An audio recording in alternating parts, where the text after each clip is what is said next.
जय हिंद दोस्तों, मैं हूं आपका दोस्त साहिल कोचिंग जंक्शन से। आज आधुनिक भारत के सीरीज में हम पढ़ने वाले हैं 1927 का साइमन कमीशन और गांधी द्वारा चलाया गया सविनय अवज्ञा आंदोलन। दोस्तों, क्या कारण रहा कि 1927 का साइमन कमीशन भारत आया? तो आप जानते हैं कि 1919 में एक एक्ट आया था जिसका नाम था मॉन्टेग्यू चैमफोर्ड सुधार। उसमें दिए गए प्रशासनिक सुधार की क्या स्थिति है भारत में, उसको जानने के लिए एक साइमन कमीशन भारत में भेजा गया। लेकिन आना तो इस एक्ट को चाहिए था 1929 में, यानी 1919 और 1929 यानी 10 साल के अंतराल पर। मतलब 1909 में एक एक्ट आया था जिसको आप कहते हो मार्ले मिंटो सुधार। फिर मॉन्टेग्यू चैमफोर्ड 10 साल के अंतराल पर आ गया कि नहीं आ गया? फिर आना कब चाहिए, लेकिन आया कब? आना ये चाहिए, लेकिन आ गया 1927 में। क्या कारण रहा? तो आप देखेंगे कि 1920 में असहयोग आंदोलन चल रहा है, 1922 में खत्म भले ही हो रहा है, लेकिन 1923 तक आते आते स्वराज पार्टी की स्थापना, और उसको तो छोड़िए, द्वितीय चरण का क्रांतिकारी आंदोलन भी शुरू हो चुका था। पिछली वीडियो में आपने पढ़ा हुआ है। इन सब चीजों को आप जब मिलाएंगे तो पता चलता है कि भारतीयों ने बड़ा ही प्रेशर में लिया हुआ है अंग्रेजों को, और साथ साथ में चुनाव होने वाला है ब्रिटेन में, और उस चुनाव के मद्देनजर उनको पहले ये सब विकास और ये सब एक्ट भेजने हैं भारत में। परिणाम रहा 1929 में ना आकर के ये आ गया 1927 में। नाम क्या है दोस्तों? बिल्कुल सही, साइमन कमीशन। असल में इसका जो मेन हेड है वो साइमन है, तो आप देखेंगे कमीशन का नाम है साइमन कमीशन। मगर जब ये भारत आया तो आप देखेंगे कि जब ये बन रहा था ब्रिटेन में, इसकी बात जब चली, तभी ये भारत में जब पता चला इसके बारे में तो विरोध शुरू हो गया। मद्रास में एक अधिवेशन है कांग्रेस का, अहमद अंसारी उसके अध्यक्ष हैं। वो क्या कह रहे हैं कि भैया हम इसको सपोर्ट नहीं करेंगे। बात भैया क्यों? और जब ये बॉम्बे पहुंचता है ना 1928 में, कहाँ पहुंचा? 1928 में बॉम्बे पहुंचता है। तो आप देखेंगे यहां पर तो खुल करके विरोध और नारे लगे। कौन से नारे? Simon go back, Simon go back. अब आपके दिमाग में ये आ रहा होगा कि यार मुझे ये नहीं, आपको ये नहीं समझ में आ रहा होगा कि अगर ये संवैधानिक विकास का ही एक चरण है, 1929 का ही अगला चरण है, तो क्यों हमने कह दिया साइमन गो बैक? ऐसी क्या खास बात है? तो आपको पता चलेगा कि उस समय का जो वायसराय जिसका नाम है भारत में इरविन के कहने पर भारतीयों को इससे बाहर रखा गया, जिसकी वजह से सिर्फ अंग्रेज रहे इसके सदस्य। और जब आप आ रहे हो भारत के सुधार की बात करने, लेकिन आप तो खुद भारतीय हो ही नहीं, आप तो विदेशी हो, तो भारत के बारे में कैसे जान पाओगे? परिणाम रहा घोषित कर दिया गया इसे व्हाइट कमीशन, बोले तो सफेद कमीशन, कि भैया ये तो ऐसा कमीशन है जो सिर्फ अंग्रेजों से भरा है, भारतीय तो इसमें है ही नहीं।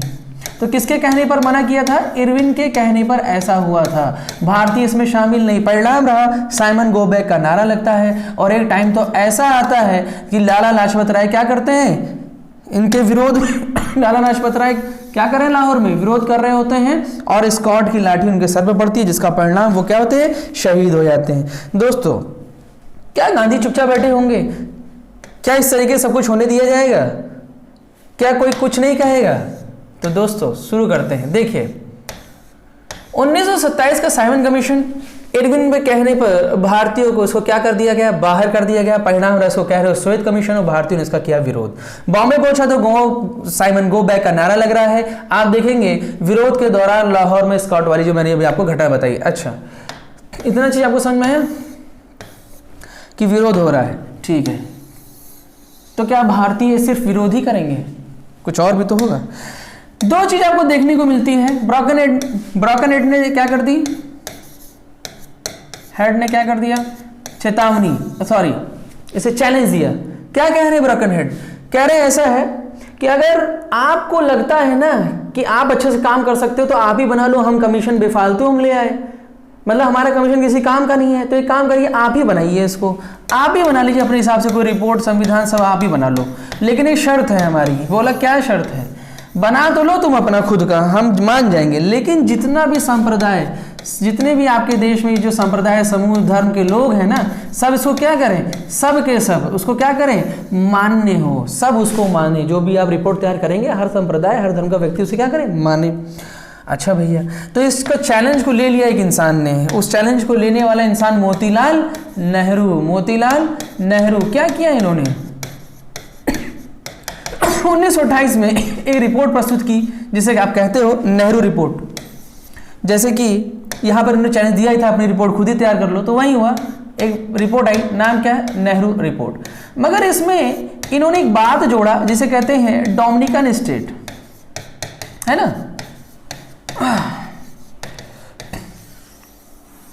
डोमिनिकन स्टेट की बात बोल रहे, मतलब सत्ता तुम्हारी ही रहेगी, नाम तुम्हारा ही रहेगा, महारानी विक्टोरिया का ही रहेगा नाम, लेकिन चलाएंगे हम भारतीय।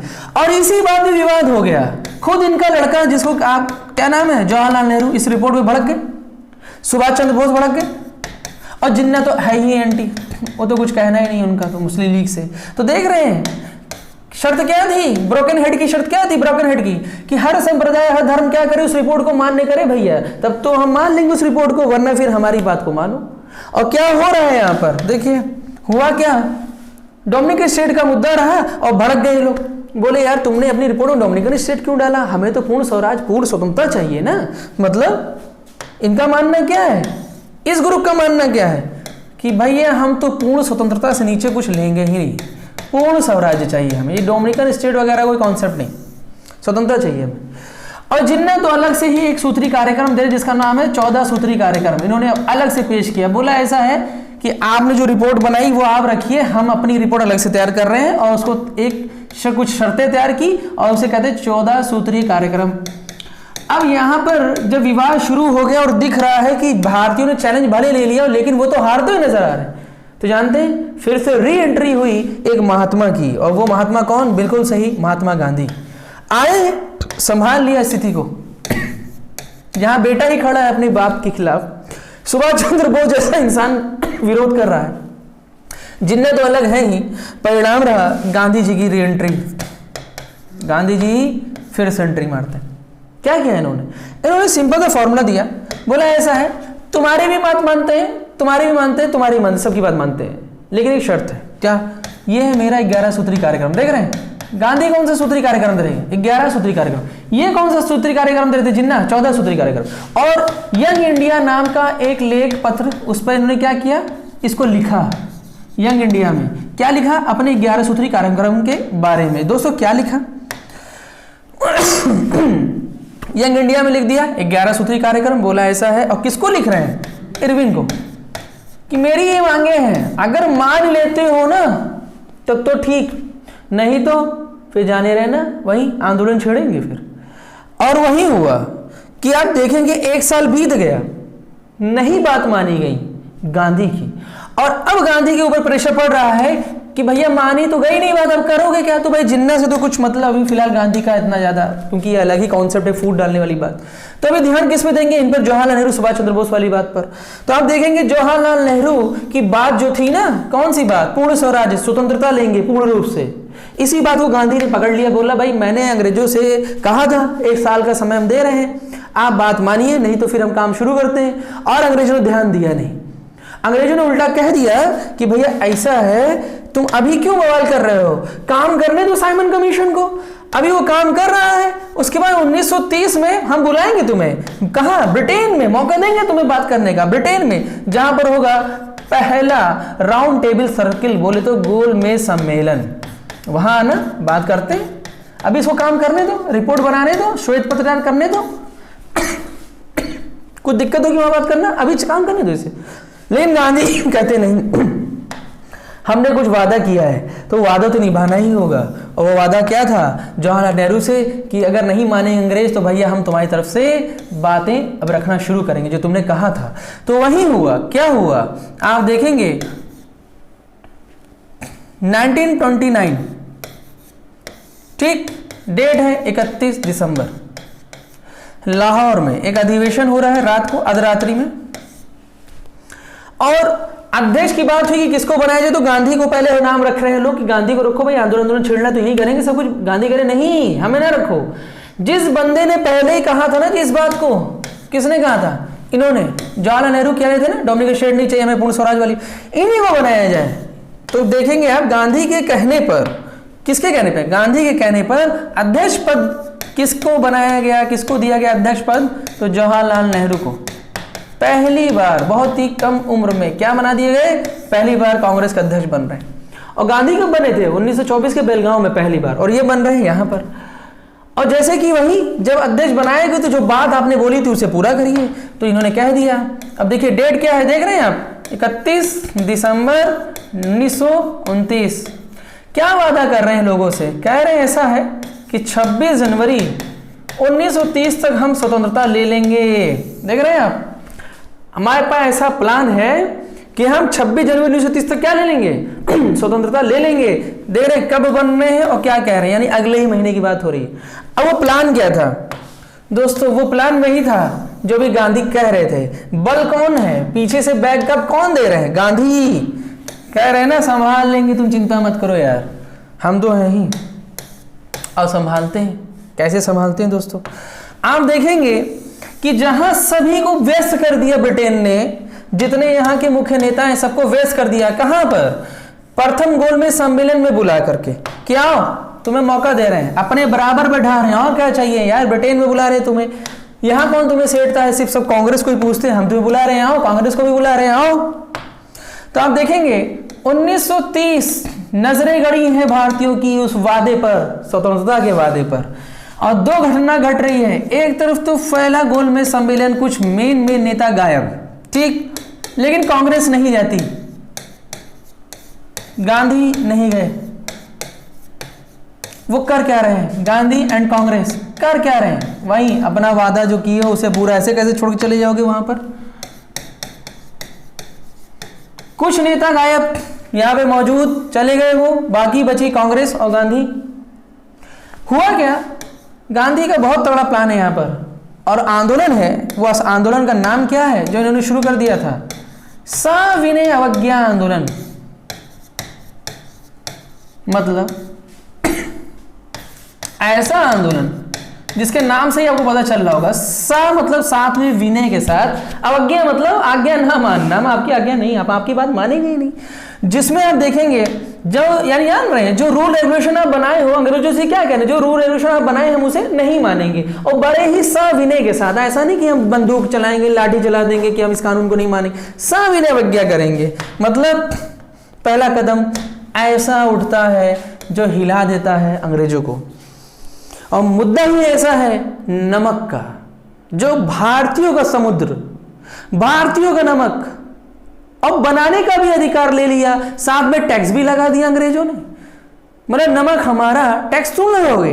तो मुद्दा किसने उठाया? गांधी जी ने। और आप देखेंगे एक यात्रा बार बार आपसे पूछी जाती है, नाम है दांडी मार्च। दांडी मार्च क्या हुआ था इसमें, कब से शुरू हुआ? तो देखिए ये शुरुआत होती है 12 मार्च से, कब तक चल रहे हैं? 6 अप्रैल तक। दांडी नौसारी जिले में एक जगह है दांडी, वहां जाकर के इन्होंने क्या बनाया? नमक बनाया, और नमक कानून को तोड़ दिया। देखिए सविनय अवज्ञा कर रहे हैं कि नहीं, हम तुम्हारी बात नहीं मानेंगे, तुम बनाओगे, हम अब तो हम बनाएंगे, तुम बनाते थे अब हम बनाएंगे। तो कितने लोग थे? 78 अनुयायी इनके साथ हैं भैया, ठीक। कितना किलोमीटर चल गए ये मानते हैं? 285 किलोमीटर, ठीक है, 385 किलोमीटर था, ऐसे कुछ है। देखिए अभी इसको यहां देख लिया जाता है। खैर किलोमीटर तो उतना नहीं वो है, लेकिन फिर भी आपको लोगों को कभी कभी फैक्ट याद करना पड़ता है, तो ये सब काम आ ही जाता है। देखो दोस्तों, कहां तक हमारी चर्चा हुई, कहां तक हम पहुंच गए हैं? सविनय अवज्ञा आंदोलन तक, ठीक है। 385 किलोमीटर, सही है, 385 किलोमीटर 241 मील, ठीक है। कितने समर्थक सर? 78 समर्थकों के साथ। अच्छा भाई, और क्या खास बात रही इसमें? इस आंदोलन में आप देखेंगे पहली बार, अब गांधी तो भाई खिलवाड़ करते ही हैं। खिलवाड़ का मतलब है कि कोई वो सबकी भावनाओं को टच करते हैं, ठीक है, वो सबको जोड़ ही लेते हैं। जैसा अभी मैंने कहा नमक मुद्दा उठाया, भैया नमक सबसे जुड़ा हुआ है, नमक हलाली नमक हरामी का कॉन्सेप्ट है। फिर कुछ लोगों को भावुक करना है और ज्यादा भावनाओं से जोड़ना है, राष्ट्र भावनाओं से, तो बहुत आसान तरीका है, बच्चों को लाके खड़ा कर दो, बच्चों से बोलवाओ वो चीजें, हर कोई ना सुनने वाला भी सुनेगा, और वो भी क्या होगा? इमोशनल होगा, जुड़ेगा उस आंदोलन से। तो आप देखें वानर और मांझरी सेना का कॉन्सेप्ट है ना, मतलब जानते हैं ये सेना छोटे बच्चों और बच्चियों की सेना बनवाई। सेना मतलब जानते हैं, प्रभात रैलियां निकलवाई, सुबह सुबह रैली निकालना बच्चों से। और ये जैसे सारे जहां से अच्छा हिंदुस्तान हमारा गाते हुए बच्चे निकल रहे हैं, तो सुबह ही सुबह आप उठते हैं और इन बच्चों की आवाज़ों को सुनने के बाद भारतीय जनता क्या हो रही है? इमोशनल हो रही है, और राष्ट्रवासी भावना उनके अंदर जागृत हो रही है। सुबह सुबह की बात है। फिर आप देखेंगे कुछ लोग फिर भी सो रहे हैं तो उनके लिए काली सूची तैयार करवा दी। क्या है काली सूची? ऐसे व्यापारी जो अभी भी विदेशी सामानों को बेच रहे हैं, अभी भी वो सपोर्ट कर रहे हैं उनको, तो उन लोगों के लिए एक काली सूची तैयार करवाई मोहल्लों के द्वारा, जिसमें उनका नाम लिख दिया जाता था और सामाजिक बहिष्कार कर दिया जाता था। तो भैया जब सामाजिक बहिष्कार हो गया, तुम्हारे यहाँ से सामान बिकेगा ही, तुमसे लोग बात ही नहीं करेंगे, नाव क्या जाओगे, वो बाली नहीं काटेगा, बड़ी समस्या वाली बात होगी ना। तो मैंने कहा ना, गांधी जी हर किसी को जोड़ लेते हैं, किसी को छोड़ते नहीं है, और वही हुआ, गांधी जी सबको क्या कर ले रहे हैं, जोड़ ले रहे हैं। और इस तरीके से आप देखेंगे फिर और भी घटनाएं यहाँ घट रही हैं, जैसे कनिंघम सर्कुलर आता है। कनिंघम सर्कुलर किस लिए आया था? कनिंघम सर्कुलर वही पढ़ाई जो बच्चे हैं वो इस आंदोलन में, जैसे उसमें हुआ था 1920 में, बोला कहीं ऐसा ना हो कि ये लोग भी इसमें शामिल हो जाएं। बच्चों को तो दूर रखो, स्टूडेंट्स को दूर रखो, ये जो पढ़ा लिखा वर्ग है इससे क्या रहे, दूर है। तो कनिंघम कौन सा सर्कुलर है? कनिंघम सर्कुलर आया। कौन सा सर्कुलर? Cunningham circular. अच्छा, अब पूरे भारत में क्या क्या घटना घट रही है? पूरे भारत में क्या क्या घटना घट रही है? देखो, पश्चिम से लेकर के उत्तर पूरा,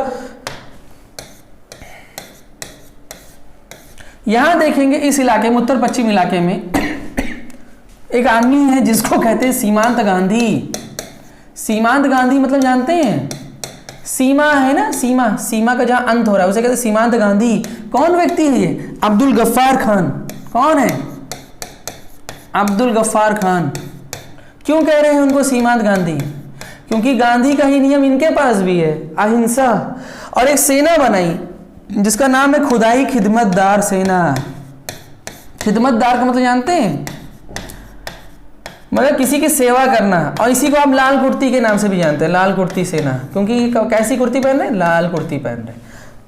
तो अफगानी पठानों को समझा पाना कि लड़ाई मत करो, बहुत बड़ी चीज होती भैया, लेकिन उन्होंने काम कर दिखाया।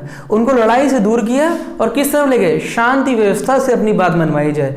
फिर और क्या घटना घट रही है? सीमांत गांधी का मामला आप यहां पर देखेंगे, मैंने लिख दिया अलग से आपके लिए।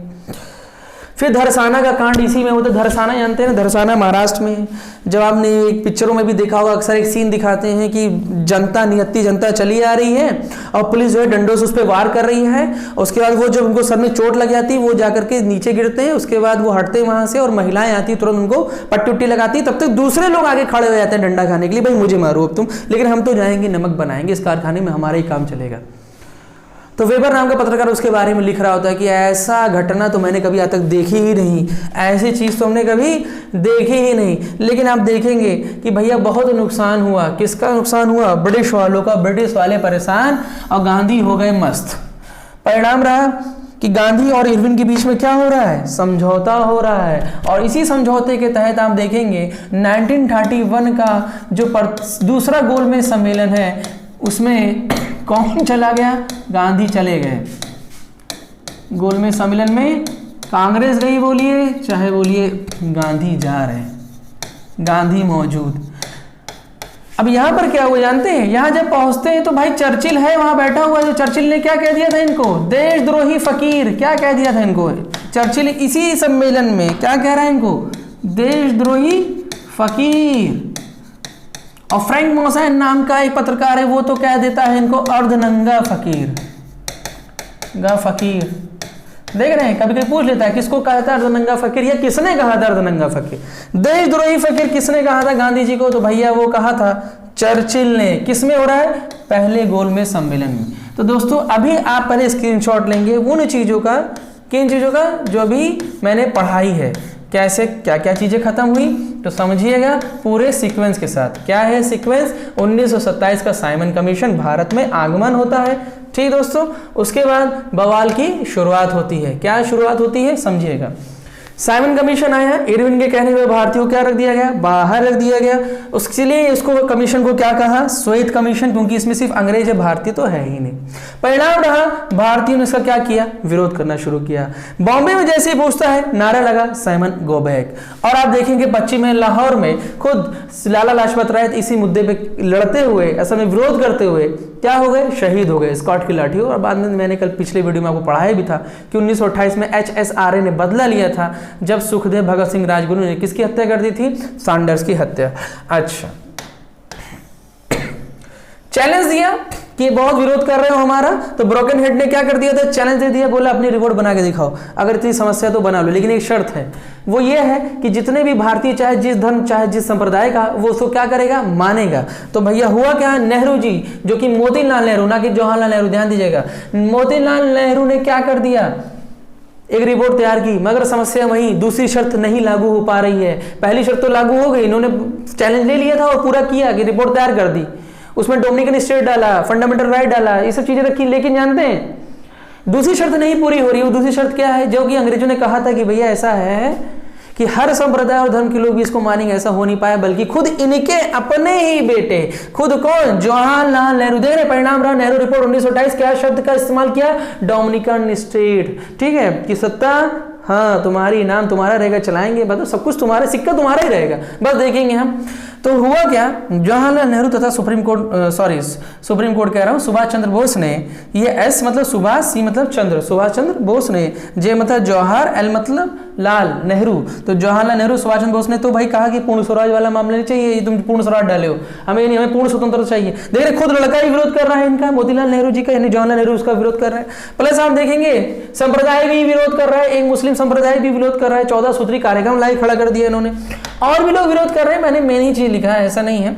फिर आप देखेंगे गांधी जी ने फिर स्थिति को संभाला दोस्तों, क्या संभाला, 11 सूत्री कार्यक्रम, और किस पत्र में लिखा, इंडिया, यंग इंडिया में, किसके लिए लिख रहे हैं, इरविन के लिए। क्या धमकी, 1 साल में बात मान लो वरना हम आंदोलन छेड़ेंगे, और किसकी तरफ से रहेगा, वही जवाहरलाल नेहरू वाला कॉन्सेप्ट। तो आप देखेंगे प्लान ना मानने पर आंदोलन छेड़ने की बात कही, और वही हुआ, क्या हुआ कि भैया बात नहीं मानी, परिणाम रहा 31 दिसंबर 1929 के लाहौर अधिवेशन में, जिसमें अध्यक्ष पहली बार बन रहे हैं जवाहरलाल नेहरू, और गांधी जी ने जवाहरलाल नेहरू को जब बनाया तो आप देखेंगे जवाहरलाल नेहरू ने क्या कह दिया कि भैया 26 जनवरी 1930 तक हम क्या हो जाएंगे, स्वतंत्र हो जाएंगे। क्या हम स्वतंत्र हुए थे दोस्तों, नहीं, हम तो स्वतंत्र हुए 15 अगस्त 1947 को।